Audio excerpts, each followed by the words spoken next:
Yo, what's up, guys? This is Damron with Trash Ass Gamers, bringing you a Elder Scrolls Online Veteran Dungeon guide.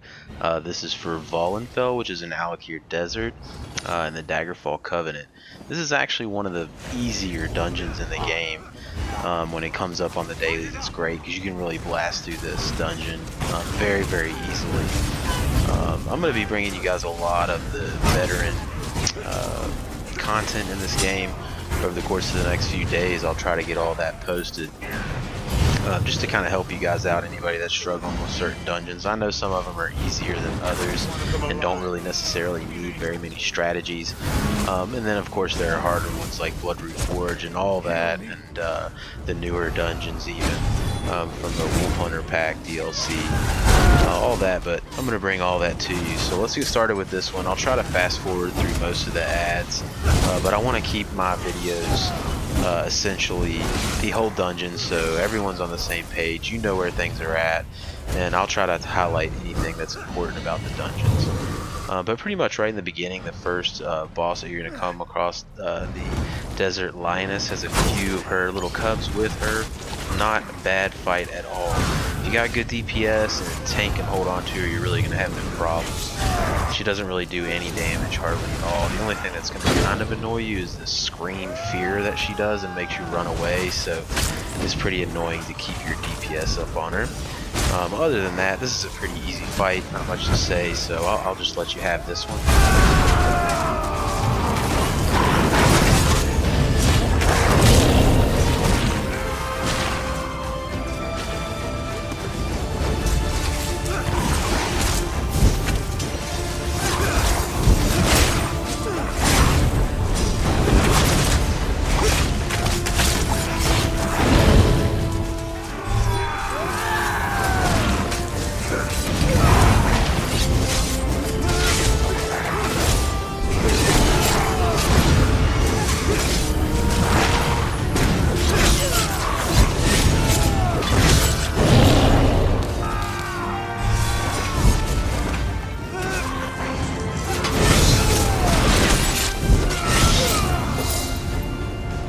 Alright, so once you're done beating the hell out of that little kitty, I do want to point out there are some ads over in that area. There's really no reason to go over there at all.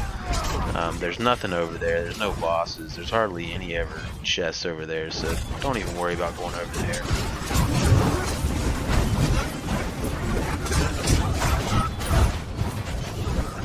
Next boss you're going to come up across is kind of a dual boss. You know, you're going to fight this guy for a little while, and eventually he's going to spawn in a big gargoyle. Not too much to worry about. Quintus Varus, not tough. Again, if your tank can hold on to him and keep that dual-handed axe away from you as a DPS, you're going to be just fine. If he does get a full charged up shot on you, it can't hurt.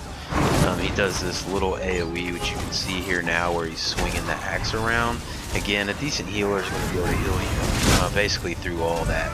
Not a hard fight at all. Again, basically the realm of this entire dungeon is that the fights aren't that hard.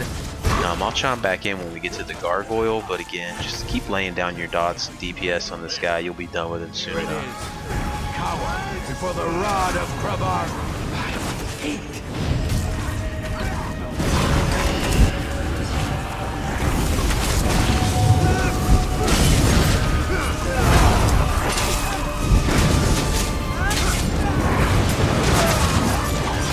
I will say though, as I'm fighting this guy, the only thing that can kind of get you in trouble is what I realize as I'm standing here fighting him, is that I have stage 4 vampirism on. These little fires can actually be quite annoying. So make sure you have your vampirism down. I usually try to bring that down anytime I'm going into a vet dungeon, just because the skill line is not really that good in my opinion. Probably just need to get the curse cured, but anyway. So you'll see when you get him down, he's eventually going to spawn in the gargoyle part of the fight, the monstrous gargoyle, who again is pretty easy if you have a decent tank that can hold on to aggro. He does a conical scream, which you see right there. Even if you get hit by that, it doesn't really hurt that bad. And also his ground and pound, you could really stand inside of it. It doesn't do that much damage if you got a decent healer that's going to heal you through it. So once again, just keep blasting the damage. Not a hard fight.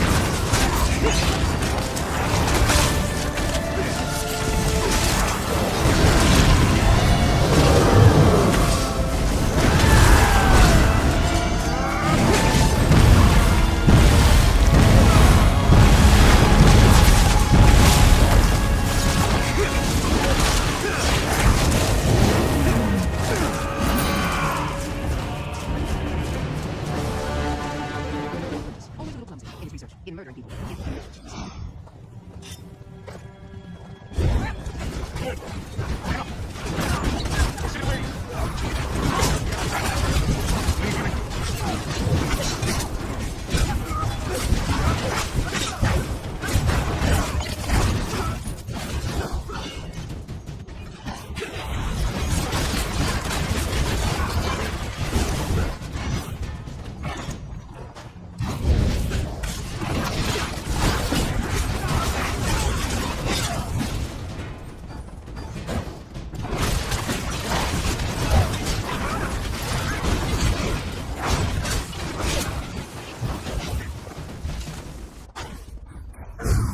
Alright, into Guardian's Helm, we're going to come up on Boil Bite.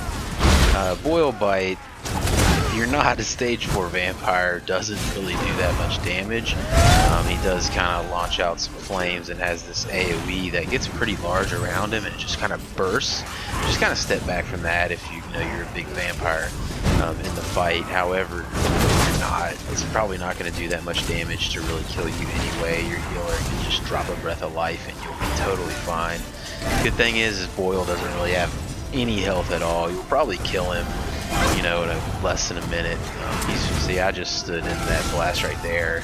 Didn't even really get hurt. Doesn't do much damage. So just knock his ass out. Let's move on.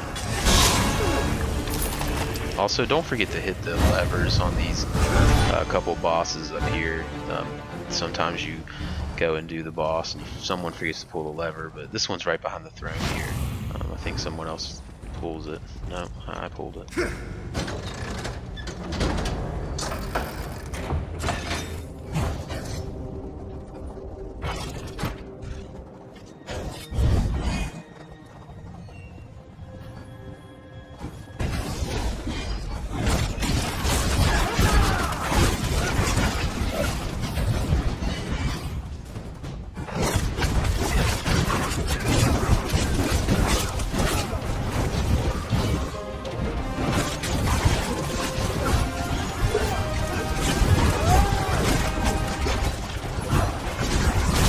Alright, so the next boss you're going to fight is Tremor Scale. Tremor Scale normally doesn't come up here, but I think someone in the group kind of drew him up here. Usually you fight him down in front of the next door. But anyway, he came up here, so we'll fight him in this little alcove.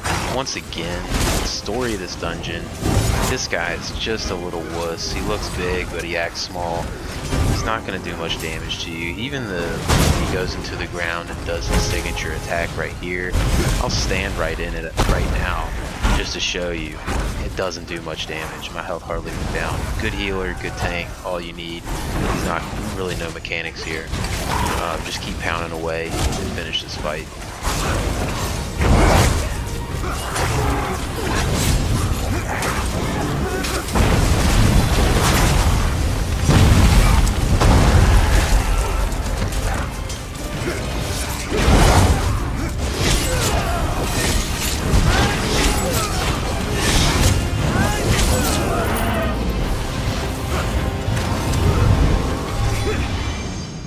Now I will say, coming up in this next area, as opposed to just fast forwarding, if you're going for a no death run or something like that, this is actually a common part that people die on. This steam can actually do quite a bit of damage to you. Have someone else kind of release that steam as you're moving through, because you can turn it off at the end. But you know, it can really damage you. I think it happens up here. Someone gets caught in it and dies. Yeah, so he dies. A lot of the times, if you're trying to get your no-death run out of this, which is one of the easiest ones to do, this is the most common place that people die, because the bosses and ads are generally going to kill you.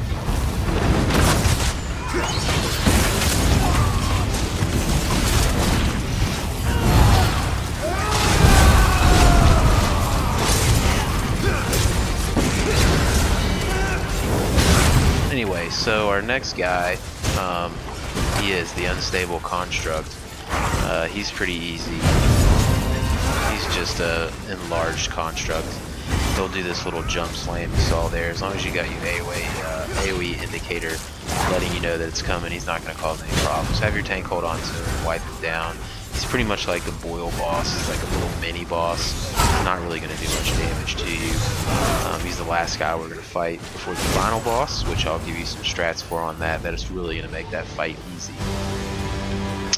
This switch right here is actually to turn off those steams. Don't forget to hit the switch down here. I'll show you real quick.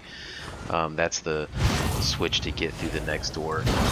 Again, it's annoying when you walk all the way through there and no one's flipped that switch and you gotta come back and grab it.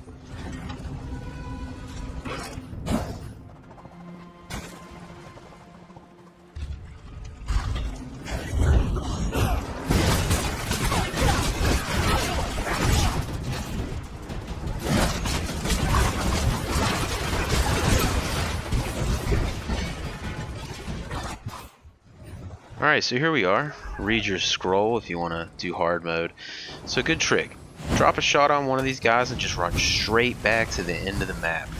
Alright, good thing is all three of these guys' health is actually shared. So as you damage one, you're essentially damaging all of them. If you run all the way back to the back part of this little arena, the middle construct will not come here. The guy that shoots the lightning AoEs up in the air. So it's going to make the fight significantly easier just to come back here and take these guys out. One, because he's not here. Two, because whenever you do finish these two guys off, you'll see when we go back up there to fight him, he'll only have like 15% of his health left, so he'll just be right in execute mode because it's a shared health system. Now, the tank tries to hold on to these guys, but these guys actually can hit pretty hard. You'll see the Guardian Soul. He does like this kind of charged up swing. He'll have a conical portion ahead of him. If you're in that, that can really hurt. In fact, if you're like a stand DPS, you know, Nightblade like my guy who's a hard hitter, but he can get squashed pretty easily, that can actually take you out in one blow. So try to avoid that. Now the other guy, the spinning attack, the Guardian Strength, he will actually just kind of run around and not really do much until he decides to do that spinning attack. But when he does, stay out of the AoE. Now it's not like the other one where one shot's really going to kill you, but if you're sitting in it, you'll die pretty fast, trust me, unless you've got amazing heals or you're a tank, right? So try to stay out of that. I think a couple times I get hit by it and you can see my health go down, but overall pretty simple. If you, right there I got hit. So overall pretty simple though. If you stay in the back of the arena, you've got the middle of Guardian that you don't even have to worry about.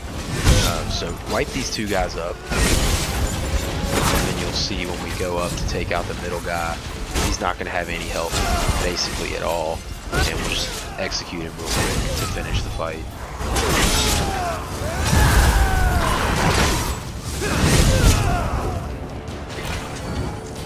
So see, you go up there, the Guardian Spark only has 15% of his health left. So you just go up there, drop some AoEs, and get into your execute, and that fight's over. So honestly, one of the easier dungeons, personally I think, in the whole game. The monster set that's going to come out of here is the Tremor Scale monster set, which I'll show you the helm here. It's not a very commonly used set. It is pretty cool. I mean, it'll launch one of those Dune Rippers out of the ground. But it's not too useful because there's a lot of better monster sets out there, to be honest. But anyway, here it is. Tremor Scale guys. Of course, you can get it light, medium, heavy, whatever you want. I'm just going to add a base stamina just for having one, and when you get the shoulders, then you're going to be able to basically have a chance to have those Dune Rippers coming out of the ground anytime you taunt the enemy. So that's that. Hope you enjoyed that. If you find this helpful, feel free to like and subscribe. I'll try to bring you basically all the veteran dungeons relatively soon. Thanks.